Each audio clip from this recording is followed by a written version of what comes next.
You had Lael Brainard say that we've turned the page on inflation, but American families aren't feeling that, to the point where the vice president didn't even directly answer the question in the debate.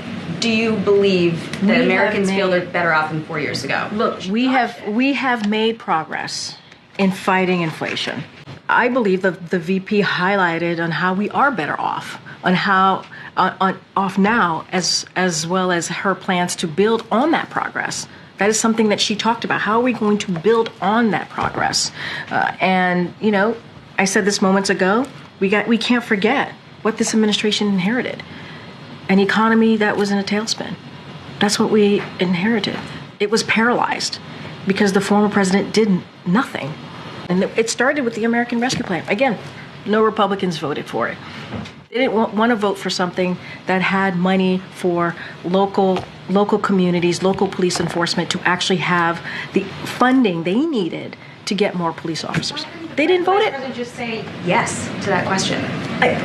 You're going to have to speak directly to her team. What I saw is she laid out how to build on the progress that we've made.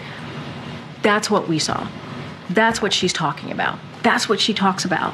Building on the progress that we have made. We had to fix what the Trump administration did. On a heavier note, about the economy, there's a new analysis by the Republicans who are on the Congressional Joint Economic Committee. They looked at 7 battleground states, and according to their analysis, the average household is paying the same basket of goods and services, on average about $1,000 more per month compared to January of 2021. And the numbers are pretty stark in places like Nevada and Arizona. It's almost $1,200 a month. Georgia, it's $1,075 a month. North Carolina, $1,017. Has President Biden's policies positioned the vice president poorly in these states to win this election? So I'm not going to get into the election. I'm not going to get into her path to victory and what it does for it's just not something that I'm going to speak to from here. What I can speak to is where we are now. Core inflation has gone down. That is important to note. We have done the work to see progress in fighting inflation and lowering costs. But we do understand. We're not. I hear the numbers that you're telling me. We do understand that there is more work to be done. There's more work to be done. Talk about what congressional Republicans are trying to do. Raise costs by nearly $4,000 for the middle class. That's what they're doing. They want to cut Social Security and Medicare while giving breaks to billionaires and corporations. That is such an unpopular thing to do, and they continue to want to push that forward.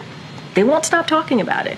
They want to Social Security and Medicare. I mean, we went through all of that. Yes, we did. We went in the midterms. We went through all of it. We saw flyers and plans from leaders of the Senate Senate Republicans. We saw that. We saw the back and forth with the president at two State of the Unions, where certainly he pushed back on that and made them say that's not what they wanted to do, but that's what they were saying they wanted to do. They wanted to cut Social Security and Medicare. They've been very clear. This is not just the last 3.5 years. This has been for some time now.